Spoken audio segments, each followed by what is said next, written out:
Dusting off an old school one for drill of the week this week. I think anybody that grew up in the 80s, late 70s, early 80s, probably did some version of star passing drill. It was a standard among high school coaches. I'm sure, had ripped it off from a college coach that they saw at a clinic. I've seen Dean Smith attributed to developing this. I used to get to see Coach Sutton do it with his old teams, Nolan Richardson do it with a medicine ball. I think it's a homage to us millennial Gen X's and beyond for the millennials to carry on for us whenever they move on to coaching. So passing and catching. We've talked in other drills and other videos about the lost art of catching. So try to catch yourself from now on as a coach when you're talking about a drill. Add the element of catching in there. Be intentional about that. Make sure your players are intentional about it. It's not really a successful pass until it's caught successfully. I've seen a number of great passes end up in my bad situations. We don't look it in. We don't have our hands ready. We don't look it into our body. We try to catch it out of position. You'll hear the term possession over position in our practices probably almost daily. We want to give up our position on the floor to keep possession of the ball.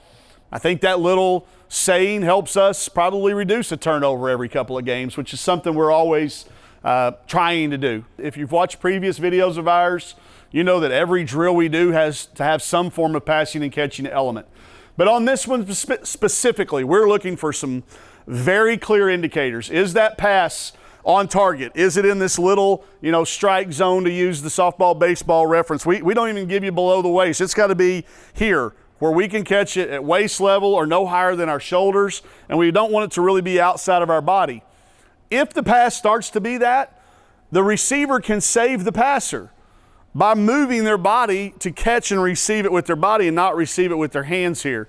Those little details can really add up when it comes game time.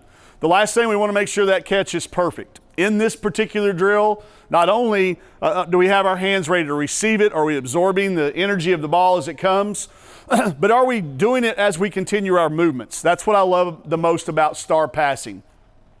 The term star comes from how we started up, and if you did diagram each of the 5 individual passes, the path of the ball is making a star. Although the players aren't necessarily doing that, the path of the ball here is. We, again, utilize this drill at various times of the year, but is very, very useful if your team has had a segment of practice, a series of possessions in a game in which you're struggling with turnovers, and maybe not even turning it over. It's just slowing your offense down. It's stalling the ball. It's cost you some open shots. We've all been in that situation where we've executed every action of the design set that we want, and the pass leads. If it would have been a good pass, we would have caught and shot an open 3 or a layup, but the pass being inaccurate or not on time, or we don't catch it, keeps it from being a successful play. So there's a lot of things going on here. We start in the 4 corners, and we really want to exaggerate spacing like we do in each drill that we do. So we've got a player in each of the 4 corners. We've got the ball getting ready to start the first time here just with a catch and a go. Players are coming off the baseline. Little thing here, but I noticed it's a really good example of this with our team. We always say behind the letters.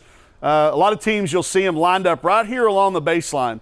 I've seen as many ACL injuries with people that weren't in a drill getting rolled up along the baseline. So you see here, in fact, I think Aaron's scooting everybody back either, or she may just be stretching. I don't know. But we're behind the letters getting ready to rotate in with the next pass. The star action. The first pass goes to this corner here. We don't want Mac to work on our on time and on target. We don't want Mac to be too late or too early. So when, on the very first pass, it is triggered by when Destiny receives the ball. So when this ball touches her hands, Mac ought to be in full stride, and they're coming at each other, okay? Destiny is going to replace Mac in this spot, and Mac is going to catch the ball and make a pass to the next player, which is going to be Avery coming out of this corner. On the catch, we don't want to see Mac break her stride. We don't want to see her hop into the catch. Mac is a Division I athlete. She should be able to continue her running motion, catch the ball and make the pass without having to change her footwork or drastically change her speed. A little bit of change of speed, change of direction is never a bad thing, but we want to be able to do this at full speed. On the airtime of this pass, as Mac is starting to receive it, Avery should start her cut. Her cut is going to be along the baseline. Okay, it would be like kind of a backdoor type cut. And she's going to catch without breaking stride and pass to, is that Sam? Looks like Sam, who will, on the airtime of that pass, will start her cut to this angle. We'll make the pass Avery to Mac, or Avery to Sam. On the airtime of that pass, that triggers Amber to start her cut toward the basket. I think we're shooting layups on this video. Sometimes you can do it without layups. Sometimes you can do it with a layup, up to you. But then the ball comes out of the net, or this next player, I think Jersey would be stepping in, that recycles the drill. So get a set number. I think our number this day was 50. We wanted to have 50 consecutive perfect catches, on-time passes, and on-target passes. Okay? Probably didn't even count this first one, I'm guessing. That pass had a little too much arc in it to be an 18-foot pass at our level. That needs to have some zip on it. Mac is not in full stride. Pretty good. Avery leaves on time, so that's fine. Destiny needs to hustle to get all the way to this spot to count. That's a good pass. Is that a strike? Absolutely. Right in the strike zone, right in between her body. Mac's on full speed. Avery doesn't break her stride. Here comes Sam, maybe a little hop. Amber, full speed, no hop. One dribble, lay it in. I'm guessing that was probably 3 or 4 passes that we counted. Watching this on video, hopefully we caught this and she didn't make it all the way to the corner. All the way to the corner. She's got to get there. Sam makes it here. Straight line cut. I'll let it play for a minute and let you determine what we're counting as on target on time. We want the ball snapped. We want it to be 12 to 15 feet apart.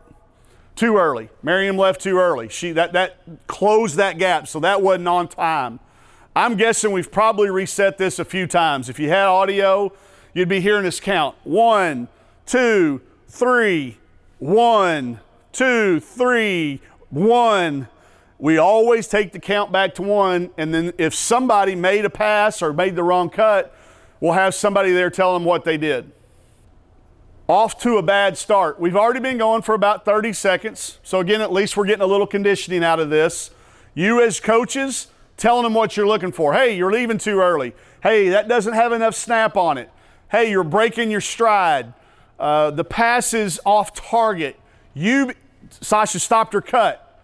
Okay, keep running. Whatever you're demanding out of them, make sure you're giving them the feedback on why you're recounting it. Almost any drop is an automatic reset. All right, a drop pass, back to 1.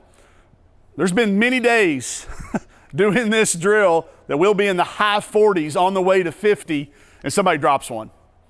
And they feel terrible, they feel awful. There's a great teaching moment there to see if your teammates will help pick each other up, how they bounce back, how do they respond.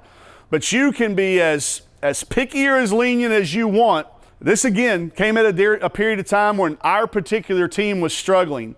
I think for about a week period, we started out our SEC season 0-2, and our turnover numbers were very, very high.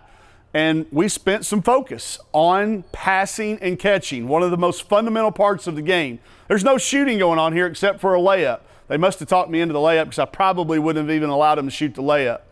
But I vividly remember after that week, our third game was against the University of Missouri, which we're going to show you in a later video, this coming up in another episode.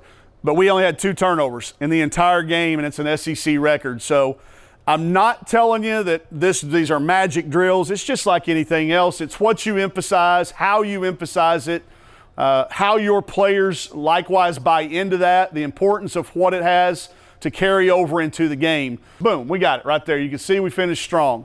You can always tell by our reactions. There's a lot of touches afterwards, but be very, very, very in critique mode. Do not allow little things, whether they're leaving early, whether they're catching it outside their body, whether those passes are ended up actual strikes. The harder you are on them in practice, the more mistakes they can make out here, the fewer you're going to have when it comes game time.